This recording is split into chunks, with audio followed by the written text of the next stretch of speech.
اعوذ باللہ من الشیطان الرجیم بسم اللہ الرحمن الرحیم۔ حضرت امیر المومنین علی بن ابی طالب علیہ السلام کے فرامین کا سلسلہ،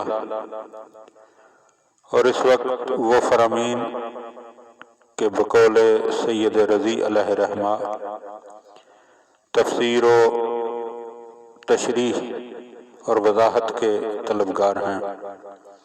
ان میں سے 5واں فرمان آپ صاحبان کی خدمت میں ہدیہ کرنے کا شرف حاصل کیا جا رہا ہے۔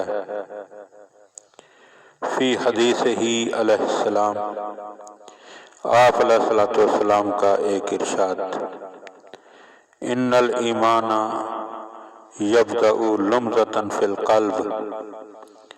مولا فرماتے ہیں کہ ایمان ایک لمزہ کی طرح دل میں ظاہر ہوتا ہے۔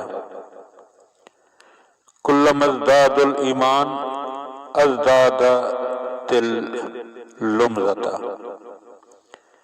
مولا فرماتے ہیں کہ جیسے جیسے ایمان بڑھتا جاتا ہے ویسے ویسے ہی یہ لمزہ بھی بڑھتا جاتا ہے۔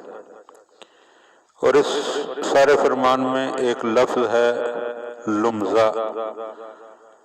تو سید رضی نے اس کی تشریح کچھ یوں فرمائی ہے کہ لمزہ سفید رنگ کا داغ یا سفید رنگ کا ایک نقطہ ہوتا ہے،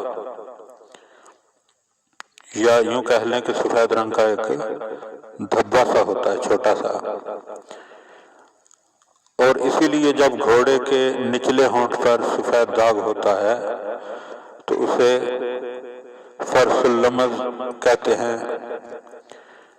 تو یوں کہہ لیجئے کہ ایمان ایک دھبے کی طرح دل پر ظاہر ہوتا ہے، اور جیسے جیسے ایمان بڑھتا جاتا ہے دل میں بھی چمک اور نورانیت جو ہے وہ آتی جاتی ہے، اور جیسے جیسے اللہ نہ کرے ایمان گھٹتا جاتا ہے ویسے ویسے دل میں سیاہی کے اثرات جو ہیں وہ ظاہر ہونے لگتے ہیں اور انسان سیاہ دل ہوتا جاتا ہے۔ تو ایمان کب آتا ہے؟ جب انسان معصومین علیہ السلام کے فرامین کے مطابق عمل کرتا جائے گا تو ایمان بھی بڑھتا جائے گا، کیونکہ ایمان مشروط ہے عمل کے ساتھ۔ اور جب انسان عمل سے دور ہوتا جائے گا تو ویسے ویسے ہی انسان کا ایمان بھی کم تر ہوتا جائے گا۔ دعا ہے کہ خداوند عالم ہم ان باتوں کو سمجھنے اور ان پر عمل کرنے کی توفیق عطا فرمائے۔ اللہم صلی علی محمد و آل محمد۔